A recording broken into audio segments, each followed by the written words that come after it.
حاجی عبدالوہاب صاحب کے بہت قریبی رحمۃ اللہ علیہ، اللہ نے زیارت کی توفیق دی، مسافے کی توفیق دی، بھائی مشتاق صاحب جو پرانے ساتھی انہوں نے شاید دیکھا ہو، انہوں نے ایک موقع پر ایک بات فرمائی ہے، بڑی بھاری بات لگے گی بھاری آپ لوگوں کو، لیکن کیا کریں کہ بعض ساتھی مسجد میں وقت لگا کر آتے ہیں، جڑتے ہیں، پھر کٹ کیوں جاتے ہیں؟ کہ غور کرو مسجد کی کوئی بے کرامی تو نہیں ہوئی اس سے؟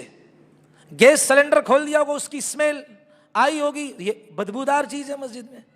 اتنی باریکی سے انہوں نے بات کی کہ ہو سکتا ہے کہ مسجد کے کسی ایسی بے کرامی ہوئی ہو تو اللہ نے اسے اپنے گھر سے کیا کر دیا ہو، اس لیے میرے محترم نیت کریں آج سے انشاءاللہ۔ خیر وہ لڑکی اس نے اپنے آپ کو ڈھانپا، جب مولوی صاحب کی تقریر ختم ہو گئی اس لڑکی نے کہا کہ اس مولوی صاحب کی عربی ساری مجھے سمجھ میں آئی ہے۔ یا اللہ، یہ کیسے؟ گوروں کا دیس ہے، گوروں کا ملک ہے، یہاں اس عورت کو کیسے عربی سمجھ میں آ گئی؟ اگلی بات سنیں آپ کا دل کانپ اٹھے گا۔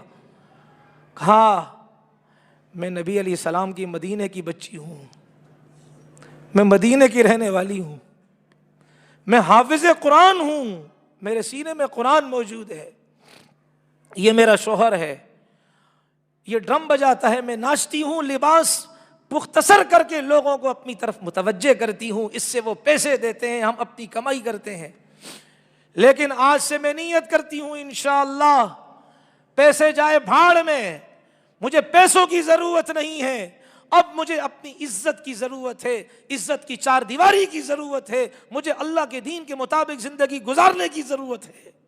توبہ کر دی اس نے، پیسوں پر لات مار دی اس نے۔ یہ تبلیغی جماعت والے وہ ہیں جو یہاں جاتے ہیں۔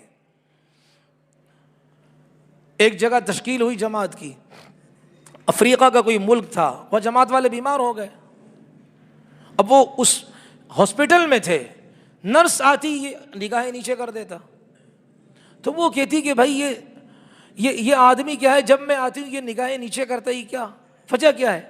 اوریجنل چیز اپنا اثر لازمی دکھاتی ہے۔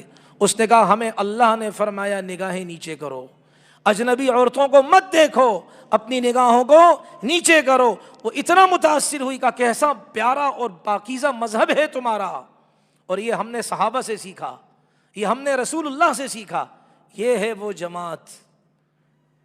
اس لیے بھائی یہ ہمارا حق تھا کہ ہم اپنے بھائیوں کا دفاع کریں، لیکن اگر ہمارے بھائیوں سے کہیں غلطی ہو جائے اور اگر ہم کچھ کہیں تو پھر ہم پر کیا فتوے نہ جھاڑنا۔ ظاہر بات ہے، وہ ہماری والدہ ایک بات کہا کرتی تھی کہ جب انسان کی کلائی ٹوٹتی ہے نا، یہ ہاتھ ٹوٹتا ہے تو منہ کو آتا ہے، تو ظاہر بات ہے اپنوں پر جب آئے گا تو ہمارا ہی دل دکھے گا، یہ ہمارے ہیں۔ اس لیے اس جماعت کی برکات ہیں، یہ آج میں آپ جو یہاں ہیں الحمدللہ، ہو ہی نہیں سکتا، بہت کم ہوں گے ایسے کہ جو یہ کہیں کہ ہم نے جماعت میں بالکل وقت ہی نہیں لگایا۔ بتائیں بھائی، نہیں لگایا کیا؟ نہیں لگایا، لگایا ہے نا، سہروزہ نہیں لگایا ہوگا، تعلیم میں تو بیٹھے ہوں گے، تعلیم میں شب جمعہ میں کسی نہ کسی اعتبار سے آپ نے ان کی باتیں سنی ہوں گی۔ کیا انہوں نے کبھی آپ سے ووٹ مانگا ہے؟ کیا آپ سے انہوں نے کوئی کہا ہے کہ ہمارا یہ کام کر دو؟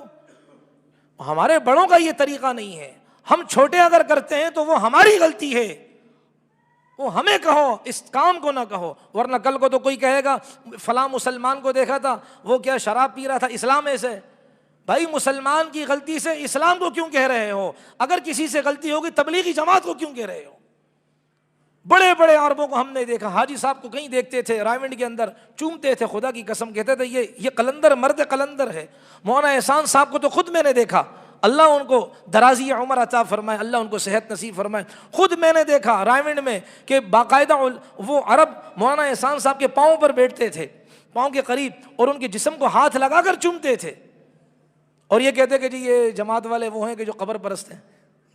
بھائی وہ عقل کو سلام دو، کس کم بخت نے تمہیں کہہ دیا؟ وہ یہ تو ایسے دیوانے ہیں کہ وہ انڈیا والوں نے اپنی ایجنسیوں سے کہا تبلیغی جماعت کے بارے میں، مرکز نظام الدین والے، ان کی جو جماعتیں دنیا میں جا رہی ہیں رپورٹ دو، یہ کیا ہے، ان کا لوجک کیا ہے، کس قسم کی باتیں کرتے ہیں؟ کہتے ہیں بھائی چھوڑ دو ان کو۔ کیوں؟ کہتے ہیں بھائی یہ تو یا آسمانوں کی باتیں کرتے ہیں، یہ زمین کے نیچے کی باتیں کرتے ہیں، یہ زمین کے اوپر کی باتیں ہی نہیں کرتے ہیں، تو اس لیے کوئی مسئلہ ہی نہیں ہے۔ کہتے ہیں آسمان اللہ نے بنایا بغیر ستون کے، بارش اللہ برساتے ہیں، آسمانوں سے فیصلے ہوتے ہیں، زمین کے نیچے خزانے اللہ. یہ تو یہاں آسمانوں کی باتیں کرتے ہیں، یہ زمین کے نیچے کی باتیں کرتے ہیں، یہ زمین کے اوپر کی باتیں ہی نہیں کرتے. تو یہ بیچارے یار ایسے گھومتے، تم کیوں خواہ مخواہ ان کو چھیڑتے ہو؟ وہ یاد ہے واقعہ وہ مستورات میں جو حاجی صاحب وہ رو گئے تھے، حاجی صاحب رو گئے تھے یہ واقعہ بیان کر کے. کہا ایک آدمی، یہ مستورات سن نہیں ان کے اعتبار سے بات عرض کر رہا ہوں، ایک آدمی ماں بیٹا وہ 15 دن کی مستورات کی جماعت میں گئے. مستورات کا معنی کیا ہوتا ہے؟ عورتیں. یہ ہم اپنے بھائیوں سے گزارش کرتے ہیں، جب آپ یہ کہتے ہو نا مطار تو اس کا بتایا بھی کرو مطار سے مطلب کیا، ورنہ یہ سمجھیں گے کہ شاید کوئی سی وی او پہ کوئی ہوٹل ہے اس کا کہہ رہے ہیں یہ لوگ. اس لیے یہ مطار کا معنی بھی بیان کیا کریں. سمجھ رہے ہیں؟ یہ ہاں حقیقت بتا رہا ہوں، لوگ کنفیوز ہو جاتے ہیں. مطار کا تقاضا ہے فلاں کا، بھائی نام بتاؤ، اس کی وضاحت کرو. ہمیں اردو صحیح نہیں آتی تو یہ مطار کیا چیز ہے. تو 15 دن خواتین کی جماعت میں وہ لڑکا اپنی والدہ کے ساتھ آیا.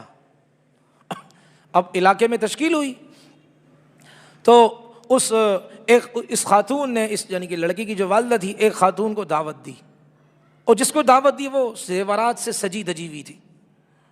وہ اتنا جو ہے نا وہ ان کو توجہ نہیں دے رہی تھی. ہوتا ہے بھائی، ماحول کا اثر ہوتا ہے، ایک دم تو نہیں ہوگا. اب وہ نہیں کر رہی تھی.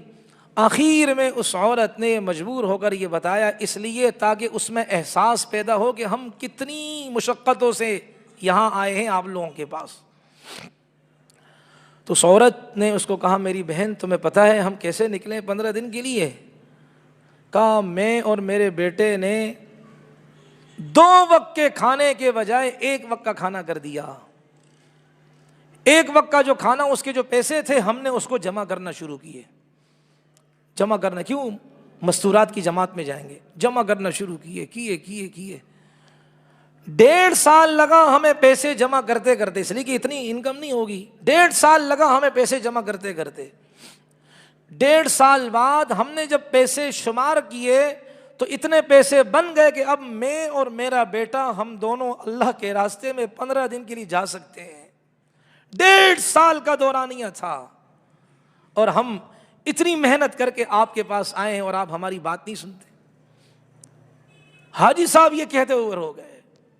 اس سے ایک اور سبق بھی ملا کہ آپ اگر اللہ کے راستے میں جاتے ہیں نا، یہ کر کے نہ جایا کریں، اور لوگوں کی عادت بھی یہ کر کے نہ دیا کریں سرکاری خرچے پہ.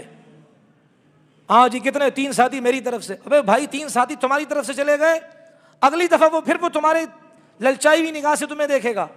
تم نے تو اللہ سے ہٹا کر اپنی طرف کھینچ دیا. تم نے تو اس کو اپنا وہ کیا قبلہ جو ہے نا اپنی ذات بنا دی، مرکز تم نے اپنی ذات بنا دی. تم نے تو اللہ کی سے ہٹا کر غیر اللہ کی طرف متوجہ کر دیا. اس کا عقیدہ ایمان کہاں گیا بیچارے کا. اس لیے ساتھی کو یہ کہا کرو، جانا ہے چلنے کے لیے مانگو اللہ سے. یہ نہیں ہاں فلاں آدمی ہے، ہاں اس کا کاروبار بڑا اچھا ہے، موٹا مرغا ہے، گدی اتنی اس کی موٹی ہے ماشاءاللہ، اس کے گھر میں دیکھتا ہوں 2 گاڑیاں کھڑی ہوئی ہیں اور فلاں ہے، بس مرغا ہمارے پاس تیار ہے، تو کٹنے کے لیے تیار ہو جا. میرے محترم یہ صحیح نہیں ہے، یہ غلط طریقہ ہے. اس عورت نے ہمیں سبق کیا دیا کہ وقت تاخیر سے لگ جائے لیکن اپنے پیسے سے، اپنی کمائی سے، خدا کی قسم جو اس کی تاثیر ہوتی ہے، جو اس سے انسان عبادت کرے گا، جو اس کا لطف اٹھائے گا، جو اس کی چاشنی اسے ملے گی، وہ دوسروں کے پیسے سے تو اڑا دے گا. ہاں اگر کوئی آپ نے کہا نہیں کسی کو، کسی نے آپ کو چھپ کر کے دے دیا، وہ الگ بات ہے، اس لیے کہ آپ نے اس سے تما لالچ نہیں رکھی. لیکن اگر آپ اس کی طرف تما لالچ رکھ کر کیا کرتے ہیں، اپنا انداز. یار آپ لوگ کہتے ہو کہ ہر دفعہ دیر ہوتی ہے، مجھے ایک لطیفہ یاد آ رہا ہے، نہیں سناتا ہوں، چھوڑو، وہ پھر کبھی سنا دوں گا، ہے بڑا بہترین، لیکن ابھی نہیں سناتا ہوں، دیر ہو جائے گی. اس لیے بھائی اللہ کی دین کی خدمت کریں گے تو صرف اپنی ذات کے اعتبار سے پیسے وغیرہ کی ترتیب بنائیں گے. لوگوں کے سامنے ہاتھ پھیلاؤ گے، ہاتھ پھیلا کے دکھا دو، مجھے پتہ چلے، ہاتھ کاٹ کے رکھ دوں گا. ہاتھ پھیلاؤ گے نہیں پھیلانا بھائی، صحیح ہے نا. اور جتنی جماعتیں ہیں، تبلیغ والی جماعت، خانقاہ میں بیٹھے ہوئے لوگ، مدارس کے اندر، اب دیکھیں مدارس والے، کیا آپ میں سے کوئی بھائی یہ بتا سکتا ہے کہ آپ نے اپنا بچہ ان کے پاس بھیجا اور مدرسے کے پڑھانے والے استاد نے کہا نہیں تو پی ٹی آئی کا ہے، میں نہیں پڑھاتا، نہیں چل تو جی اے بھٹو والا ہے، میں نہیں پڑھاتا، تو کیا ہے لوہار برادری سے تعلق میاں نواز شریف والا؟ میں نہیں پڑھا تھا. نہیں کبھی کسی استاد نے کہا آپ کو؟ نہیں کہا. بھائی بھیجو بچہ اپنا. تو ان کے بھی کیا ہے ہمارے ذمے کیا ہے، ان کے بھی کیا ہے حقوق ہے، ان کے ساتھ تعاون ہو. خانقاہ میں جائیں ان کے ساتھ تعاون کریں. وہ مجاہدین جنہوں نے آج کیا ہے کفر کو کیا کیا ہے، للکارا ہے اور ہلایا ہے. اور ان کا کوئی بڑا بھی آیا دارالعلوم کراچی میں مفتی تقی عثمانی صاحب کے پاس، انہوں نے حضرت نے باقاعدہ اپنے اعتبار سے بلایا بھی ان کو. تو ان کے لیے دعاؤں کا بھی اہتمام کریں، مجاہدین کے لیے، تبلیغ والوں کے لیے، مدارس والوں کے لیے، ختم نبوت والوں کے لیے، دفاع صحابہ والوں کے لیے. کوئی بھی جس محاذ پر خدمت کر رہا ہے، کس کی خدمت ہو رہی ہے بھائی؟ اللہ کی دین کی خدمت ہو رہی ہے. اللہ تبارک و تعالی ساری جماعتوں کی دائیں بائیں آگے پیچھے اوپر نیچے ہر قسم کی حفاظت فرمائے. اللہ ان کی نسلوں کو پھلتا پھولتا رکھے. اللہ تعالی ہماری نسلوں کی حفاظت فرمائے. اللہ تعالی جو قرآن کی آیت پڑھی اس کے مطابق زندگی گزارنے کی توفیق عطا فرمائے.